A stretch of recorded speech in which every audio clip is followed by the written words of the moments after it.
When Marina received an invitation to work in the small town of Belogorsk, she decided that it was a chance to start from scratch. The town was far away from large population centers, surrounded by dense forests and hills. It looked peaceful, almost the perfect place to forget about the past. But from her very first day in Belogorsk, she began to notice oddities. The streets seemed empty, though the lights were on in the houses. People looked at her warily, as if strangers were rare here. "It's quiet here," Vasily, the driver who drove her to her new home, told her. Quiet, but not always peaceful. Marina moved into a small house on the outskirts of town. It was old but cozy, overlooking the forest. At night she woke up from a strange noise. It seemed like someone was walking down the street in front of her house. She looked out the window and saw a figure. It was a woman dressed in an old-fashioned dress. Her movements were slow and her head was tilted slightly to the side, as if she was looking for someone. "Can I help you?" Marina shouted. The woman stopped, but did not answer. She just stood there without moving until she disappeared into the shadows. The next day Marina decided to learn more about Belogorsk. In the city center she met an old woman who was selling pies. "You are new," said the old woman, looking at Marina carefully. "It's been a long time since anyone came to us." "And why?" Marina asked. "This city, it is not for everyone," the woman evasively answered. When Marina entered the local store, she heard two men whispering about something behind the counter. "I saw her again last night," said one. "She was standing at my window." "Are you sure it was her?" the other one asked. "Yes, it was my sister, but she died 10 years ago." Marina felt a chill run down her back. That night Marina heard footsteps again. This time they were closer. She looked out the window and saw a group of people moving slowly down the street. Their faces were strangely familiar, yet lifeless. She stepped outside to get a closer look, but the figures disappeared as soon as she got closer. Only footprints remained on the ground, deep footprints, as if these people had walked barefoot. Back in the house, Marina noticed something on the doorstep. It was an old photograph. It showed a man in a military uniform and a woman who resembled the one she had seen last night. On the back of the photograph was written, "They are returning to finish what they started." Marina began to hear voices. They sounded quiet, like whispers coming from the forest. "Help us," it sounded over and over again. She tried to ignore it, but one day she woke up in the night to find the door of her house open. Standing on the threshold was the same woman in an old-fashioned dress. Her face was pale and her eyes were empty. "You have to save us," she said before disappearing into the darkness. Marina realized that something terrible was happening in this city, and she somehow found herself in the center of events. Marina could not sleep. Her mind was reeling with fragments of memories of the strange woman on the doorstep, voices from the forest, and the mysterious inscription on the back of the photograph. Who were these people? What did they want? And why had they chosen her? She decided she could no longer remain in the dark. In the morning, Marina went to the local archive. It was located in an old building, the walls of which were soaked with the smell of dust and mold. Behind the counter sat a middle-aged man with deep wrinkles on his forehead. "What are you interested in?" he asked, barely glancing at her. "I wanted to know the history of the town, especially about the people who lived here," she answered. The man looked at her suspiciously, but after a pause he nodded. "You need newspapers from the 1940s and 1950s. The war changed this town a lot," he said, holding out a sheaf of old newspapers. In one of the articles Marina found mention of a tragedy. In 1943, not far from Belogorsk, there was an incident. A truck with locals evacuated from a neighboring village fell into the river. All the passengers drowned. Their bodies were never found. However, there were rumors that some of them were returning to the city at night. This story gave Marina a strange feeling. She remembered the photograph, a man in military uniform and a woman.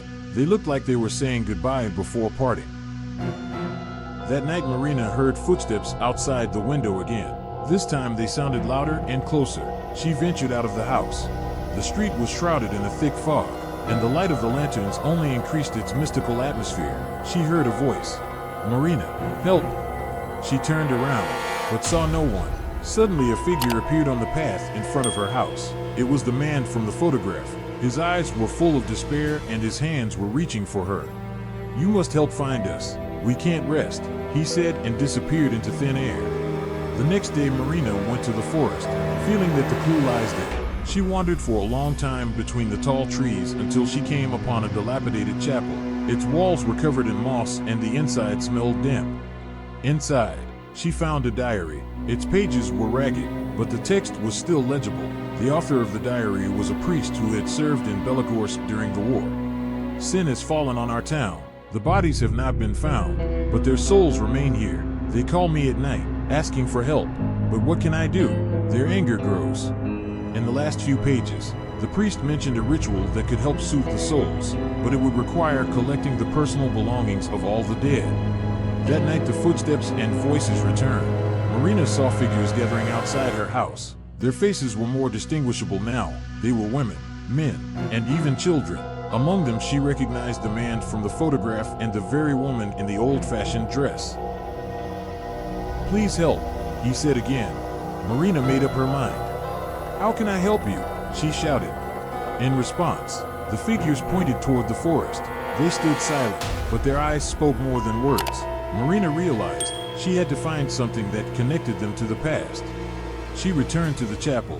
There, under a layer of dust and moss, she found a wooden box. Inside were a wedding ring, a child's toy, an old pocket watch, and a few other personal items. On the back of the lid of the box was written, "Gather us together and we will find peace." Marina took the box and walked back toward the house. Suddenly, figures surrounded her, their faces filled with hope. "We are ready," whispered the woman in the dress. Marina realized that she needed to perform the ritual described in the priest's journal. She built a fire near the chapel and, following the instructions, began to recite the prayer from the diary, putting things into the fire one by one. When the last thing burned, the figures began to disappear, one by one, but before they dissolved, the woman in the dress whispered, "Thank you, now we are free."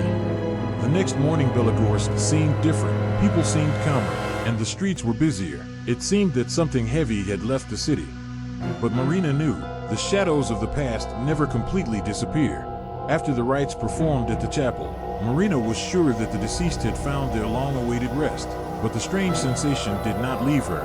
It seemed that the air in the city became lighter, but in the back of her mind she felt that the solution is not yet fully found. One morning there was a note on her doorstep. The handwriting was uneven, as if written by a trembling hand. "You helped us, but there is one soul left who is still trapped. She is waiting for you by the river. You need to know the truth." Marina's heart clenched. She remembered that the newspaper had mentioned the river where the truck carrying the evacuees had crashed. If anyone remained trapped, it could be connected to that tragedy. The path to the river was gloomy and covered with thick fog, as if nature itself wanted to hide the place. When Marina came closer, she heard the quiet splashing of water and faint singing. It was a lullaby. "Who is here?" she called out. A little girl came out of the mist. Her dress was wet and her hair was sticking to her face. She looked like she was from another time. "Can you see me?" the little girl asked in a thin voice. "Yes. Who are you?" "My name is Anna. I was in that truck, but I didn't find my mom in time," the girl answered, tears welling up in her eyes. Marina felt a wave of compassion rise inside her. "I'll help you, Anna. We'll find your mom." Anna pointed to an old path along the river. "My mom told me to run when the water started flooding the truck, but I didn't make it." Marina walked until she came upon a dilapidated bridge. Under it she noticed an old thing, a child's box with frozen flowers inside. Anna grabbed it excitedly. It was hers. She had always carried it with her. But suddenly there was a loud splash from the water. Marina turned around and saw something strange. A figure began to rise out of the water. It was a woman. Her hair was pulled behind her like waves, and her eyes were full of pain. "Anna," whispered the woman. Marina held the box as Anna slowly approached the woman. "Mommy," the girl screamed and rushed towards her. The mother figure knelt down, embracing the girl. Their silhouettes began to glow with a soft light that gradually dissipated. Before disappearing, the mother turned to Marina. "Thank you for bringing my daughter back to me. Now we are free." Their images melted into the air, leaving behind silence and the light scent of wildflowers. Marina returned to the city, but felt that her mission was complete. She looked into the priest's diary, which now looked different. On the last page appeared words that had not been there before. "Every city keeps its secrets, but only those who are not afraid of the darkness can bring light." Belogorsk became calm, and its inhabitants became more open. Marina packed her things. realizing that her path lay further ahead. As she left the town, she thought she saw a woman in an old-fashioned dress looking at her from the window of an old house. She smiled and slowly disappeared. Marina felt relieved as she left Belogorsk. Everything she had experienced during that time seemed unreal to her, the shadows of the dead, their petitions, the mysteries of the past. But her heart was still restless. It seemed to her that everything was over. But she knew, sometimes the past does not let go so easily. On the way out of town, Marina stopped at a roadside inn. Tiredness fell on her heavy weight, and she quickly fell asleep. In her dream, she found herself in Belogorsk again. But now the city looked different. The streets were bright, full of life, and people smiled at each other. She saw those whose souls she had helped to free. A woman in an old-fashioned dress waved at her. A man in a military uniform raised his cap in gratitude, and little Anna held her mother's hand. "You have brought peace back to us," the man said. "But don't forget that shadows of the past can appear anywhere. You are a guide." "A guide?" Marina questioned. "Someone who helps lost souls find their way," the woman explained. "But now your journey continues." She woke up in a cold sweat, but her heart beat steady. Those words echoed in her head over and over again. Guide. Weeks passed. Marina returned to her hometown, started a new job, and tried to forget everything that had happened. But the strangeness did not stop. That she saw a figure in the crowd, which disappeared on closer inspection, then heard a barely perceptible whisper in the wind. One day she got a message on her phone from an unfamiliar number. "Are you ready to help again?" She stared at the screen, trying to figure out where it was coming from. But instead of fear, she felt something else: acceptance. Marina realized that her life had changed forever. Perhaps she had been chosen to help those stuck between worlds. Now her fears were gone, giving way to courage. She picked up her bag and walked out of the house. On the doorstep lay an old photograph with the inscription, "Every soul needs light. Bring it." Marina smiled and went where her path led her.